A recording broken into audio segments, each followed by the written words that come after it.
কি করে বড় কুলে কি করে বড় কুলে কি করে বড় কুলে যে কুলে তোমার যে কুলে তোমার ওরে জন্ম হোক না কেবল ভক্তি কেবল ভক্তি বলে ওরে ভগবান তোমার যে কুলে জন ভগবান তোমার সকল ভক্তি সকল ভক্তি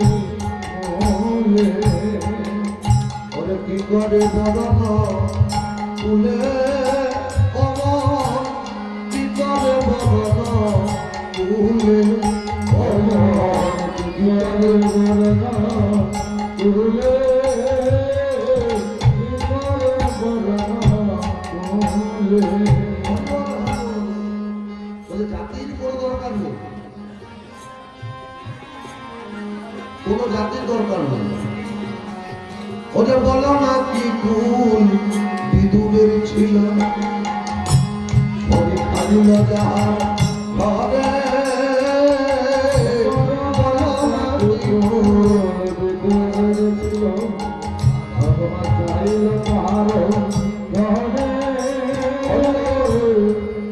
মহাভারতে বিদুর দাসী পুত্র ছিল বাবার পরিচয় ছিল কিন্তু গোবিন্দ তার বশীভূত ছিল যখনই ডাকতো গোবিন্দ তার কাছে রাজা দুর্যোধন এত প্রতিপত্তি তার 100 ভাই মরে গেল কিসের জন্য অধর্মের জন্য আর বিদুর গোবিন্দকে পেল শুধু বিদুর নয় আবার শুনুন ওরে কোটি কুলে ধন্য বীর হনুমান সদাই রামের পাশে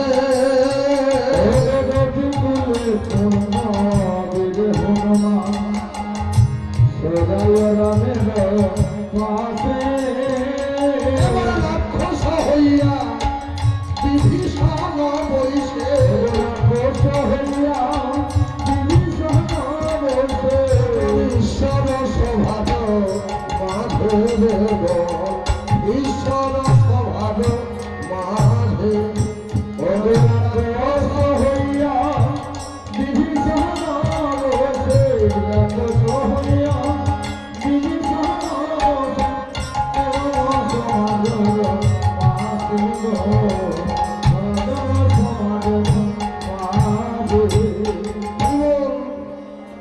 হনুমানের কোন কুল ছিল কি পশু কুল পশু হয়েও ভগবানকে পেয়ে বিভীষণ রাক্ষস বংশে জন্মগ্রহণ করেও ভগবান রামচন্দ্রের স্বর্ণপন্ন হলো রামচন্দ্র তার প্রিয় হল আমরা তো মুক্ত মানব দিয়ে জন্মগ্রহণ করেছি আমরা কেন পাবো না চেষ্টা করলেই হবে চেষ্টা করলেই হবে ও দেখো না কেমন সাধনা করিল আপনারা বলবেন হয়তো আমরা মেয়ে মানুষ আমরা কি করবো আপনাদের মতন মেয়ে হয়ে জন্মগ্রহণ করেছিল বৃন্দাবনে গোপনারীরা মানে গোয়ারা মেয়েরা তারা গোবিন্দকে পেয়েছিল কি করে পেল দেখো না কেমন সাধনা করিল গোকুলে গোপের নারী দেখো না কেমন সাধনা করিল গোকুলে গোপের নারী এবার হরি ভজনে সবার অধিকার হরি ভজনে সবার অধিকার হরি ভজনে সবার অধিকার হরি ভজনে সবার অধিকার হরি যে ভজে হরি তাহারি যে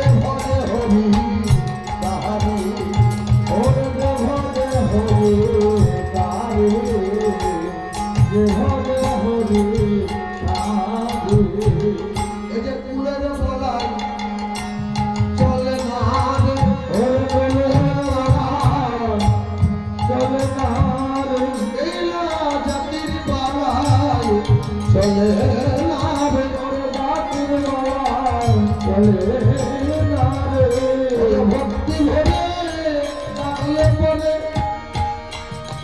জাতির মালাই চলে না রে ভক্তি ভরে ডাকলে পরে জাতির মালাই চলে না রে ভক্তি ভরে ডাকলে পরে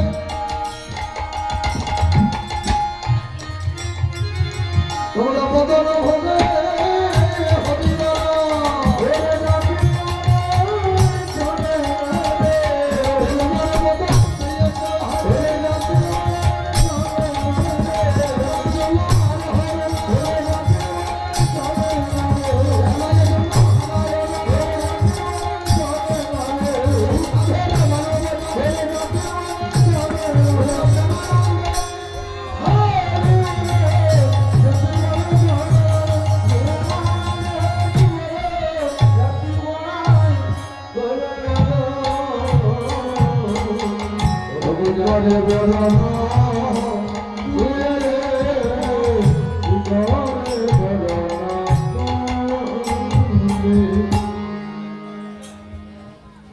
ভগবানকে ডাকতে গেলে ব্রাহ্মণ বৈষ্ণব না হলেও চলবে।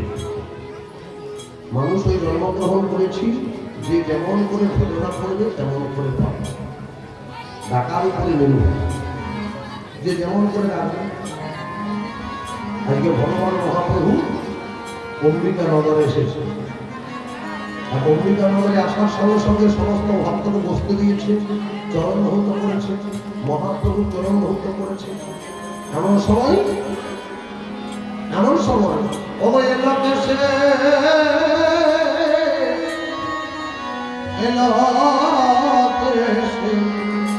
দেখা এলো দেশে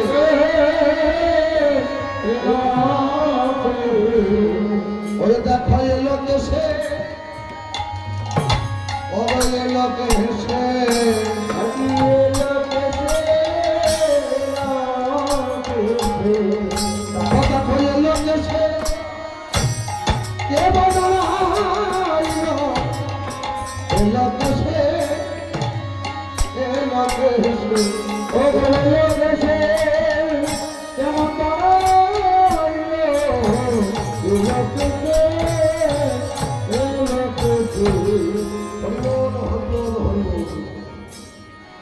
এই হরিনাম কৃষ্ণ নাম এটা এমন একটা মূল্যবান সম্পদ। এটা আপনি ভক্তি ভরে যদি বলেন হরি বল বলে শোন, যদি অভক্তি করে বলেন হরি বল তখন শোনো না। কাউকে ব্যঙ্গ করে বলেন হরি বল তাও হবে, আর কাউকে যদি নকল করে যদি বলেন হরি বল কাজে নয় কর্মনের সাদা ফটা কিনে দিয়ে চলল। বাবা মাথায় একটা ঘন্টা দিয়ে হরি বল, ওই যে হরিটা বলবো ওতেই তোর হয়ে যাবে। তার কারণ এই আজকে বিমলা কাপড় ছিল কুটিলা, কোনোদিন কৃষ্ণ বলতো না। আমি কৃষ্ণ ভক্ত ছিল বলে সর্বদাই ফটা দিত। কি বলতো? নন্দের বেটা কেষ্টা, নন্দের বেটা কেষ্টা এই দেশটাকে করে দিল শেষ, বউটাকে করলো রসটা। তোকে যদি কোনোদিন বাইরে বাঁচা তোর অবস্থাটা দেখাবো। কি করবো জানিস? এই যে আমরা জাতিতে বলা এই যে বাঁকটা আছে না, এই বাঁকে করে ঠেকিয়ে তোর আমরা নন্দ বেটার জাদু ছাড়াবো, বাঁকে টেকা কাল ভাঙবো, বেটার জাদু ছাড়াবো, বাঁকে টেকা কাল ভাঙবো, নন্দ বেটার জাদু ছাড়াবো, বাঁকে টেকা কাল ভাঙবো। এরকম বলতো, কোনদিন কৃষ্ণ বলতো সদা সর্বদা ওই নন্দের বেটাকে মারবার জন্য প্রস্তুত হয়ে থাকে। একজন রাধারানী বলছে, দিদি যাকে তুমি নন্দের বেটা কেষ্টা বলে উপহাস করছো, আমি তোমাকে অভিশাপ দিচ্ছি, ওই কেষ্টার চরণ ধরে তোমাকে একদিন জানতে হবে। আজকে সেই রাধারানীর অভিশাপ আশীর্বাদ হয়ে গেল, আশীর্বাদ হয়ে গেল। আর সেই কাপড়ের কুটিরা এই গৌরলীলায় বিমলা হয়ে গোবিন্দের চরণ ধৌত করছে, চরণ ওঠা। এই হরিনাম কৃষ্ণ নাম আপনি ভক্তি করে বললেও হবে, অভক্তি করে বললেও হবে, তবে বলতে হবে, না বললে হবে না। আজকে এ লোকে সে চরণ মুছায় দিল,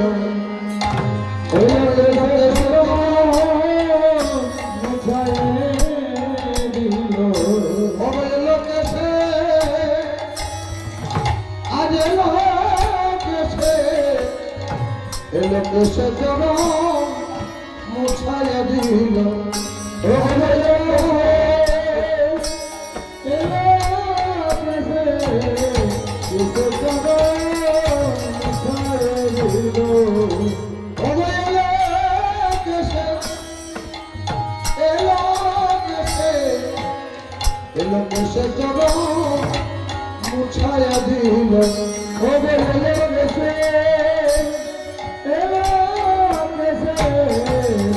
জন মুছায় দিল, ভগবান মহাপ্রভু চরণ মুছিয়ে দিল। এলোকেশে কেন মুছালো? নতুন বস্ত্র তো মুছাতে পারত, নতুন বস্ত্র দেখবেন হাতে নিলে কেমন একটু ফাঁচে হয় না? ভগবানের চরণ, যে চরণে গোপীগণ চন্দন লেপন করতে ভয় পেত, সে চরণে এই নববস্ত্রের আঘাতে যদি চরণ মোছাতে মোছাতে সেবা অপরাধী হয়ে যায়, তাই এলোকে সে চরণ মোছাচ্ছে। এমন সময় গম্ভীরাস দেখছে চরণ মোছানো হয়ে গেছে, বলা হলো বৃদ্ধবাসে মহাপ্রভুর কাছে গেলে, যদি প্রভু কৃপা করে এসে যাবে অধমের ভাবে,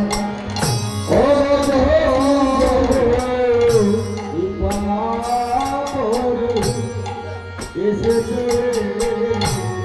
অধমের ভাবে,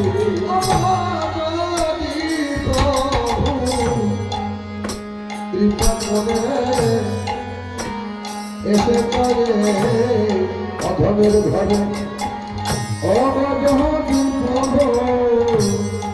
কৃপা করে এসে করে অধমের ঘরে। প্রভু তবে কিছু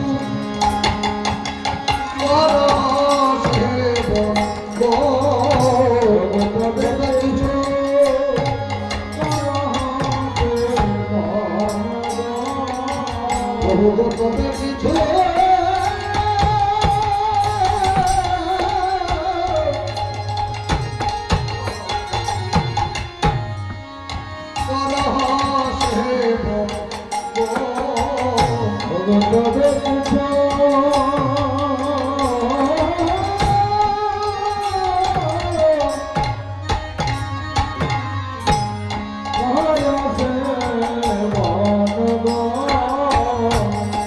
Thank you.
গৌরীদাস গণমাধব কৃতবাসে মহাপ্রভুর কাছে নিবেদন করলেন।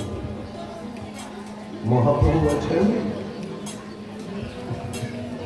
এই যে এত অগণিত ভক্তবৃন্দ, এই যে সেবা, কতখানি সেবা দেবো লাগবে জানো? তা তো জানি না প্রভু, কি লাগবে বলুন? যদি সেবা নেবার আছে বল, চাই 1 লক্ষ 1 মন, 1 লক্ষ 1 মন। কি বাবা, আমাদের কি 1 লক্ষ 1 মন আছে? আমাদের মনটা বিভিন্ন সময় বিভিন্ন দিকে আমাদের কেমন হয়ে জানেন? ওই আমরা যাকে ডাকি সে যখন কৃপা করার জন্য কাছে আসে, তখন আবার তাকে ভুলে গিয়ে অন্য জনকে ডাকে। যেমন ধরুন এই বৈশাখ জ্যৈষ্ঠ মাস, আমরা গৌর গৌর গৌর গৌর গৌর গৌর নিতাই গৌর প্রেমানন্দে হরি হরি বল, ও বা হাত তুলে হরি হরি করে হরি বল করে হাতে ব্যথা করে নিল, তাহলে গৌর হরি তো সন্তুষ্ট হয়েছে। তাহলে গৌর হরি কৃপা করার জন্য এসেছে। এতবার ধরে যখন আমাকে ডাকছে, আমি এদের একটু অভাব অভিযোগ একটু শোনা যায়, তার কি অভাব? তাহলে গৌর হরি কৃপা করার জন্য এসেছে। এবার গৌর হরি যখন এসেছে কৃপা করার জন্য, তখন গৌর হরিকে ভুলে গেছে, পড়ে গেছে শ্রাবণ মাস। আর গৌর হরির নাম ভুলে গিয়ে তখন কি বলছি? হর হর হর হর। তখন শিবের ভক্ত হয়ে গেছে। গৌর হরি বলছে, আমাকে এত করে ডাকলি, আমি এলাম, আবার আমাকে এখন ভুলে গেলি। গৌর হরি চলে গেল। বাবা আশুতোষ অল্পে সন্তুষ্ট, নামটাই তার সঙ্গে। শিবায় শান্তায় কর্মত্রয় হেতরে চ নিবেদয়ামি চরমানম তরপতি পরমেশ্বর। ওম নমঃ শিবায়, ওম নমঃ শিবায়, ওম নমঃ শিবায়। এই এতটুকু বললেই বাবা ভোলেনাথ সন্তুষ্ট হয়ে যায়। তাহলে কত বাতে করে, কত হেঁটে পায়ের ফোসকা নিয়ে বাবার মাথায় জল ঢেলেছে। বাবা বলছে এদের কৃপা করতে হবে, নাহলে আর আমাকে ঠান্ডা লাগিয়ে দেবে। শ্রাবণ মাস পেরিয়ে গেল, ভাদ্র মাস পড়ে যাচ্ছে। এবারে বাবা কৈলাস থেকে আসতে তো একটু সময় লাগবে নাকি? তা বাবা যখন ভক্তের দুয়ারে এসে পড়ে গেছে, তখন এবার বাবাকে ছেড়ে ওই ভাদ্র মাস থেকে দুর্গা পূজার প্যান্ডেল করা, তার মাটি আনা, তার ওই সাহায্য সহযোগিতা সবাই মত করেছে। বাবা বলছে, আমি এসেছি, বাবা দিয়ে টাকা পাওয়ার সময় নয়। দুর্গা পূজার প্যান্ডেল আমাদের বড় করতে হবে। আমাদের মনটা কি এক আছে?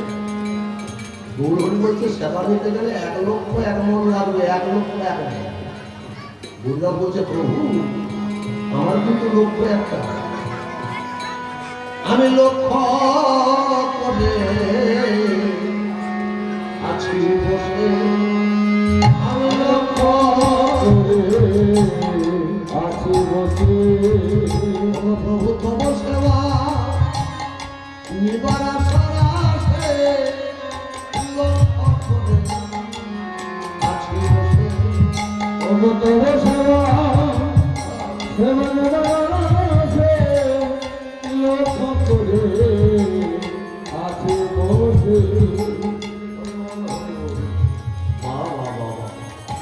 এইরকম যার 1 লক্ষ থাকে তাকেই করে কৃপা। তুমি কিভাবে এই সেবার কর্ম আয়োজন করলে? তুমি নগরে নগরে ভিক্ষা করছি, আমায় ভিক্ষা দাও গো নগরবাসী, আমায় গৌর সেবা করে, আমার ভিক্ষা দাও নগরবাসী, গৌর সেবা করে, আমায় ভিক্ষা দাও গো নগরবাসী, গৌর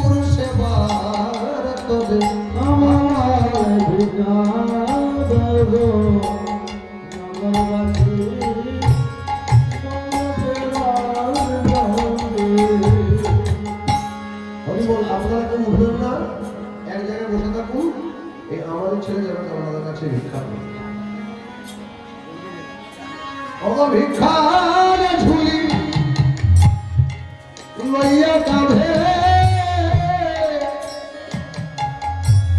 আমি ঘুরি কাঁধে কাঁধে ও ভিক্ষার ঝুলি লইয়া কাঁধে ঘুরি কাঁধে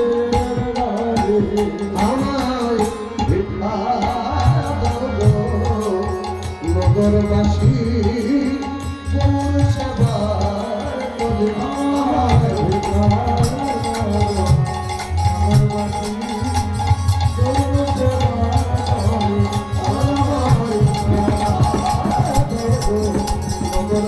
ভিক্ষা দাও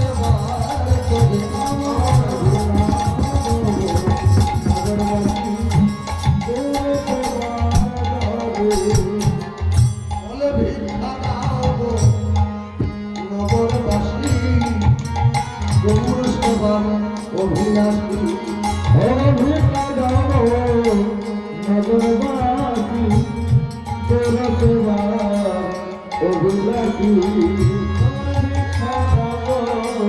নগরবাসী তোর সেবা অভিলাষী আমার ভিক্ষা দাও নগরবাসী তোর সেবা অভিলাষী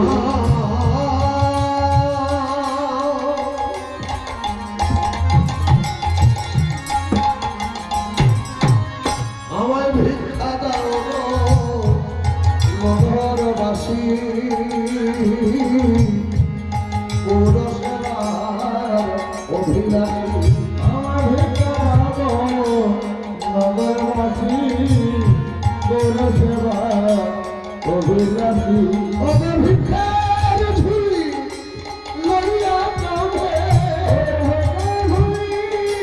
লইয়া কাঁধে ভিক্ষার ঝুলি লইয়া কাঁধে ভিক্ষার ঝুলি লইয়া কাঁধে ঝুলি ব্রতে আমার ভিক্ষা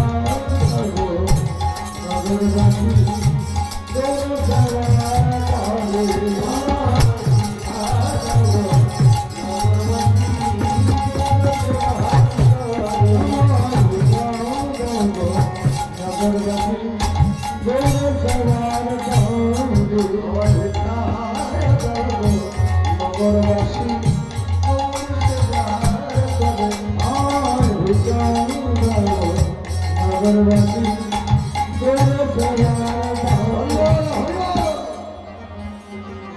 এই কথা শুনে মহাপ্রভু সন্তুষ্ট হলেন, আদেশ করলেন, বলি যাও যাও গোপীদাস, যেবা তোমার অভিলাষ, করহ সামগ্রী আয়োজন তোমায় আসা পুনরাবে দেখো এসেছি তোমার ঘরে আর কত মহান প্রেরণ প্রভুর আজ্ঞায় গৌরী দাস প্রবেশিল মন্দিরের মাঠ করেছে কত সামগ্রী আয়োজন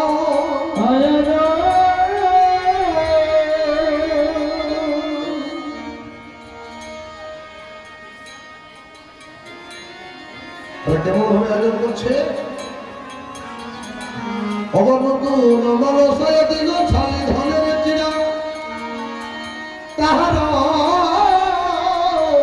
উপরে দিল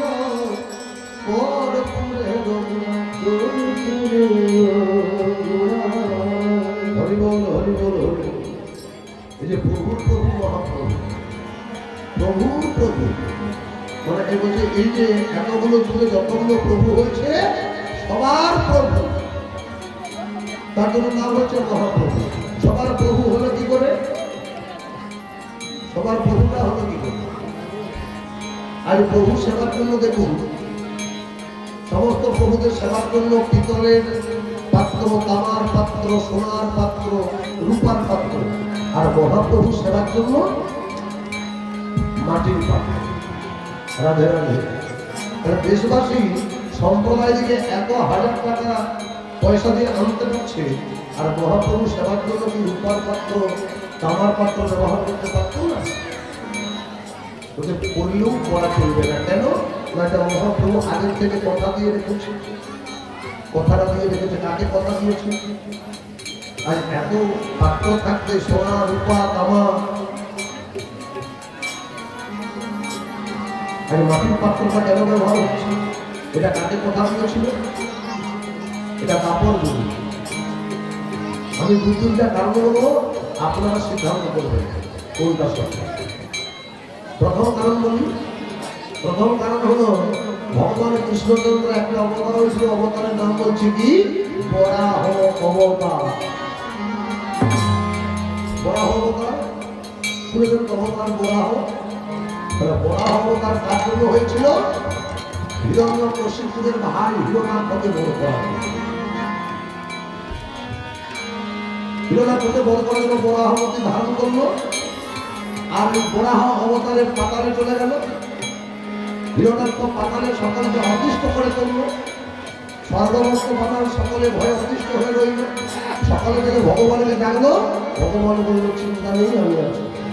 বরাহ মূর্তি ধারণ করে পৃথিবীকে বক্ষ বিভিন্ন করে পাতালে গিয়ে হিরণ্যাক্ষকে বধ করে উঠে তুলে। হরি বল হরি। এই পৃথিবীর অপর নাম কি? ধরিত্রী মাতা। বলে না ধরিত্রী মাতা? আর ধরিত্রী মাতা এই মা সেদিনে ছিল রজস্বলা। ভগবান বরাহ অবতারের মায়ের বক্ষ বিদীর্ণ করে পাতালে প্রবেশ করল।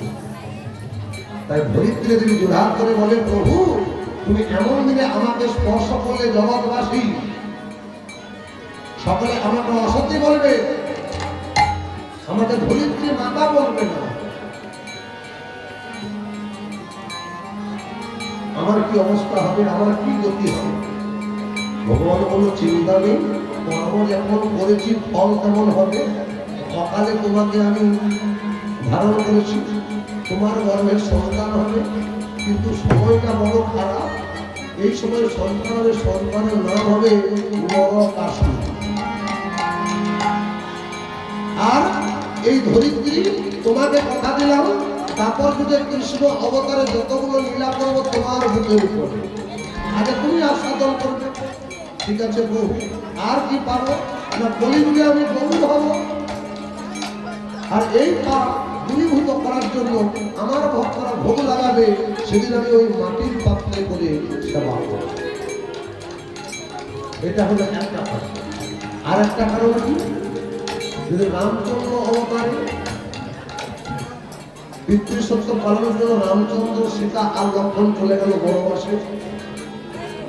ওই বনবাসে যখন বনে বিচরণ করছে, এমন সময় সুন্দরী রূপ ধারণ করলো এক রমণী, নাম শূর্পণখা। রামচন্দ্রের কাছে জোড়হাত করে বলছে, প্রভু ভজন রাম সুখদায়ী, ভজন রাম সুখদায়ী।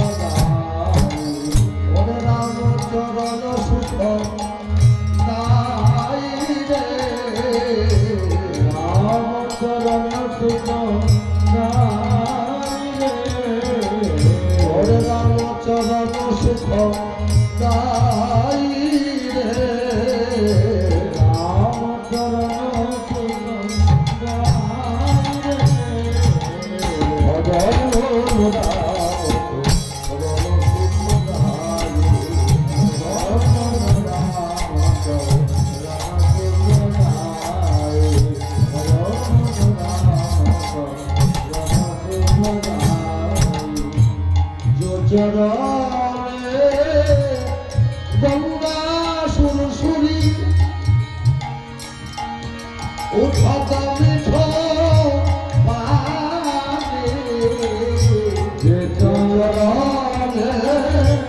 গঙ্গা সুরসুরি প্রভুরা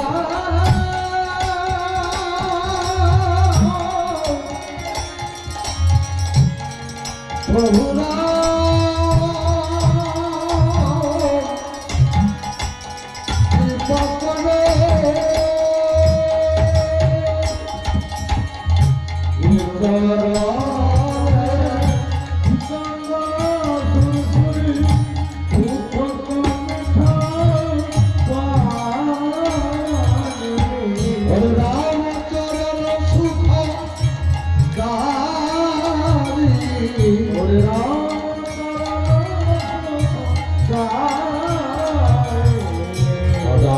চরণ সুখ দাবিবে ওরে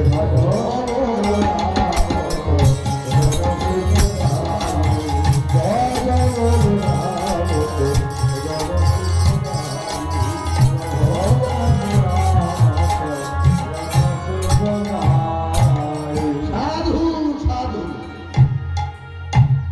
তোমার স্তবে আমি সন্তুষ্ট হয়েছি। বলো তুমি কি যাও? প্রভু আমি তোমাকে বিয়ে করতে চাই। হ্যাঁ, আমি তো বউ নিয়ে বনবাসে এসেছি। হ্যাঁ, আমি কি করে বিয়ে করবো? বলে আমার ভাইয়ের কাছে যাই। ওই ভাইয়ের কাছে পাঠাবার ভাই বলতে, ভাই যখন বিয়ের প্রস্তাব দিয়ে তখন তুই দিবি। লক্ষণের কাছে কি বলছে, এটি প্রভু আমি তোমাকে প্রতিরূপে দিতে চাই। লক্ষণ বলছে কাছে এসো, তোমার সঙ্গে মালা বদল করতে হবে। যেই না সুন্দরতা কাছে গেছে তীরে করে নাকটা দিল কেটে, আর যেই না নাক কেটে দিল, নাক কেটে ঝরঝর করে রক্ত পড়লো মাটিতে, মাটি ভিজে লাল হয়ে গেল। আর আগে দিয়ে দাদাকে বললো রাবণকে, ও দাদা দেখ দাদা আমার কি অবস্থা করেছে ওই রামচন্দ্র, এর প্রতিশোধ নিতে হবে। রাবণ রাজা বললো ঠিক আছে, ছদ্মবেশ ধারণ করে সীতাকে হরণ করে নিয়ে এলো।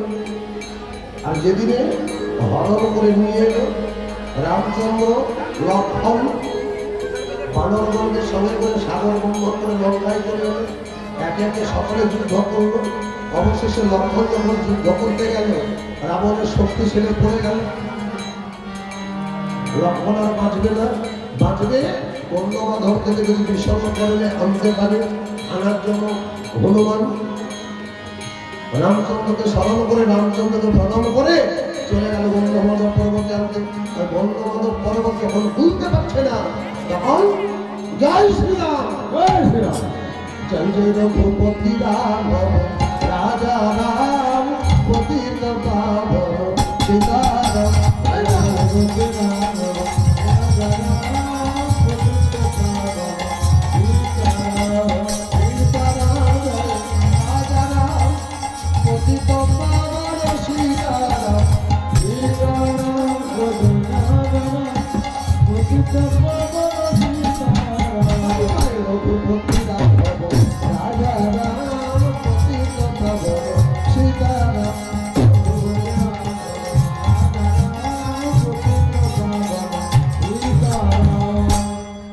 বঙ্গবন্ধু পর্বতটাকে তুলে নিয়ে চলে এলো। সুসেনবদ্ধ ওষুধ জোগাড় করলো। এখন ওষুধটা বাঁধবে কে? এই লঙ্কাপুরীতে সুর্পনখা যদি ওষুধটা বেঁধে দেয় তবে লক্ষণ বাঁধবে। সুর্পনখাকে আনা হবে। সুর্পনখা বলছে বিপদে পড়লে সবাই এরকম জোড়া করে। যেদিনে আমি বিয়ে করার জন্য প্রস্তাব দিয়েছিলাম সেদিন কি করেছিল মনে নাই? হ্যাঁ, মনে নাই? আমার নাকটা কেটে দিয়েছিল, রক্তে মাটিটা ভিজে লাল হয়ে গিয়েছিল। আজকে বলছে ওষুধটা বেঁধে দিতে, কথা দিলে ওষুধ তুমি দিকে গৌরাঙ্গ হবো। আর এই মাটি ভিজে লাল হয়ে গেল। কুমোরেরা মাটির মালসাকে তৈরি করে আগুনে পুড়িয়ে লাল করবে। আর ওই লাল মাটির মালসায় আমার ভক্তরা আমার ভোগ লাগাবে, তোমার যন্ত্রণা দূর হবে। শুধু সেটা করলে হবে, তাতে ওষুধ পাবো না। রামচন্দ্র বলছে আর কি করতে হবে? আমায় বিয়ে করতে হবে। এই জন্যে, এই জন্মে তো আমার আছে, এই জন্মে নয়, পর জন্মে। ওই হে রাম, তুমি সেই কৃষ্ণ প্রাণে পা তব চরণে, ওই হে রাম, তুমি সেই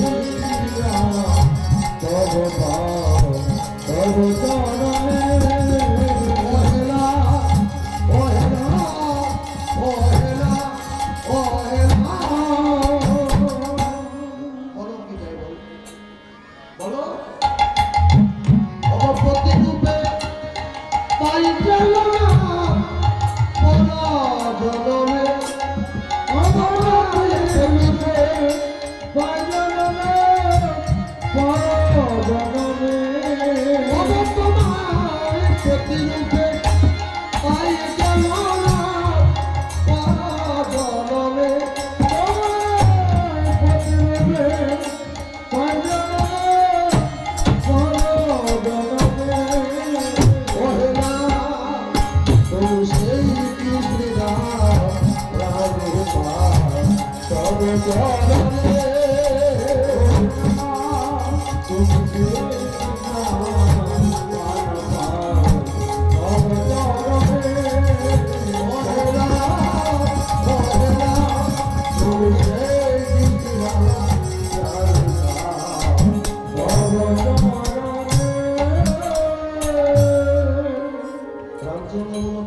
তাই হবে পরাজনে আমি হব কৃষ্ণচন্দ্র, তুমি হবে কুবিয়ারানী। মথুরায় যখন বংশ ধ্বংস করতে যাব তখন তোমাকে আমি বিবাহ করব। তার জন্য আজকে মাটির মানুষ। আর এই যে যেদিন ধরিত্র দেবীর বক্ষ বিদীর্ণ করে পাতালে হিরণাক্ষকে বড় করলো, আবার সেদিনের ঘটনাটা শুনুন। সেদিন ছিল 7ই আষাঢ়, 7ই আষাঢ়। ওই দিনটাকে কি বলে? অম্ববতী। কথা দিলাম পৃথিবীতে সমস্ত তিথির উলট পালট হবে, এই 7ই আষাঢ় অম্ববতী এই তিথিটার উলট পালট হবে। আমি যে ভুল করেছি এরকম ভুল যদি কোনো ভক্তও করে, যদি নৌকার কোণে নখের কোনাতে করেও যদি মাটি পড়ে, সে মাতৃ হত্যার পাপে হবে, তার প্রতিজন্ম নরকে বাস হবে। এত সব কারণের জন্য আগের থেকে তো কথাবার্তা বলা আছে, তার জন্য আজকে মাটির মানুষ। তাছাড়া ভগবানের সেবার জন্য যতগুলো দ্রব্য লাগে প্রত্যেকটা দ্রব্যই মাটির থেকে তৈরি। দধি, দুগ্ধ, ঘৃত, ছানা, মাখন, যাবতীয় মধু সবই মাটি থেকে উৎপন্ন। মাটি হলো খাঁটি, মাটি হলো মা, মাটি হলো আদি মাতা। যার জন্য আজকে মাটির মানুষ হয় ভগবানের রাধে রাধে। আজকে আপনারা এত গরমের মধ্যে তখন বসে কীর্তন শুনছেন, এটাই তো অনেক কম।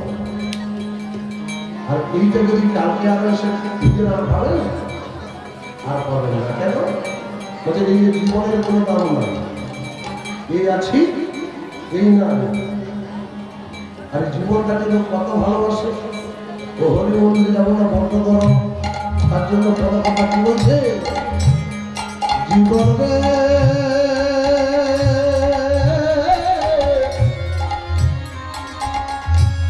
ছাইড়া না যাস মরে, তুই জীবন ছাইড়া গেলে আমায় আদর করবে কে আমার রে জীবনে। ছাইড়া না যাস মরে, তুই জীবন ছাইড়া গেলে আমায় আদর করবে কে আমার জীবন।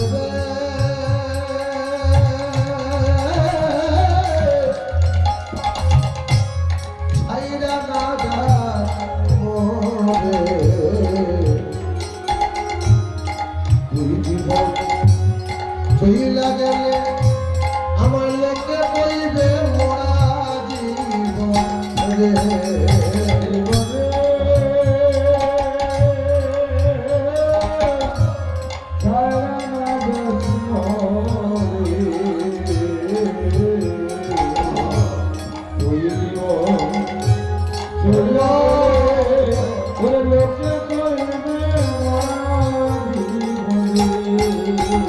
ও জীবন।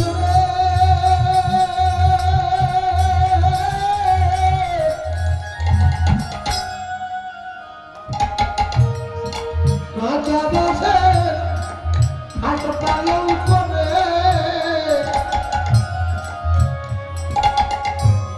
ও জীবন সঙ্গে শুকনা করি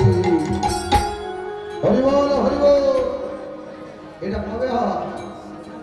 কাঁচা মাছের খাট পালন কবে হয়? যেদিনে মরে যায়।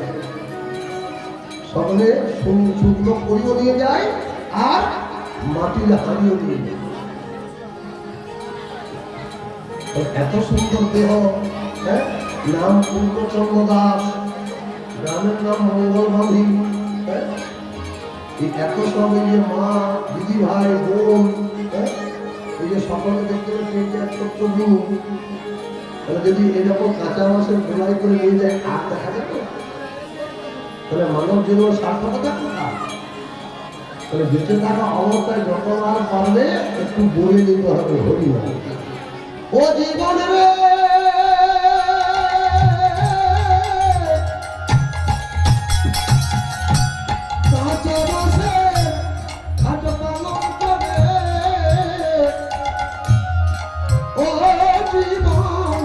সঙ্গে শুকনা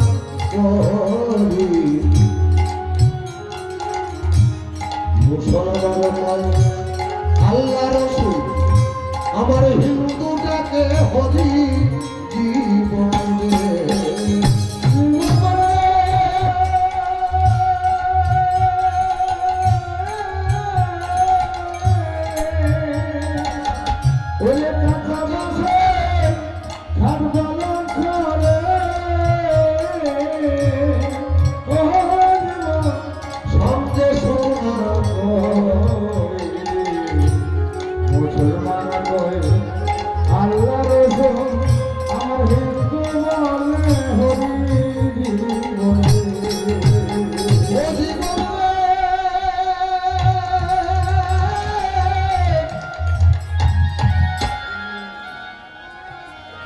কাঁচা বসে হাট পালন করে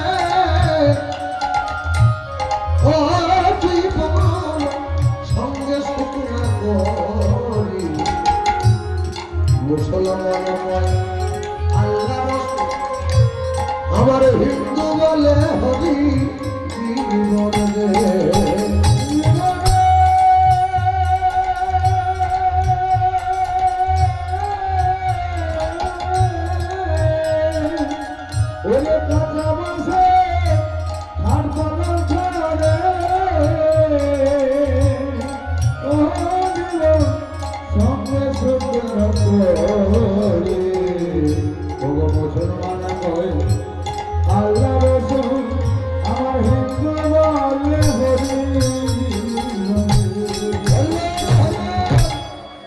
একদিন তো সবাইকার এই দিনটা আসবে নাকি?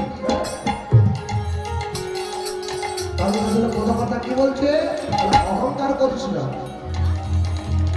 একবার হরি বল, একবার হরি বল, একবার হরি বল, হরি বল মনের দেহের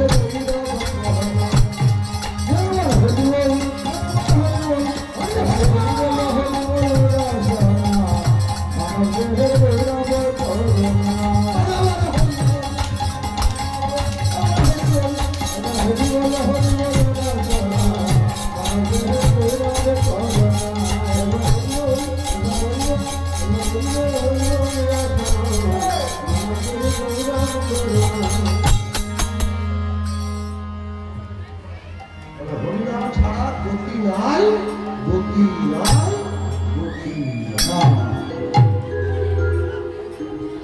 হরিনাম করতেই হবে। মঙ্গলবাড়ি গ্রাম নিবাসী তপন বিষয় দাদার ভক্তিত্বকে সন্তুষ্ট হইয়া 100 টাকা উপহার করিলেন। রাধে রাধে। রতন মানসায় দিন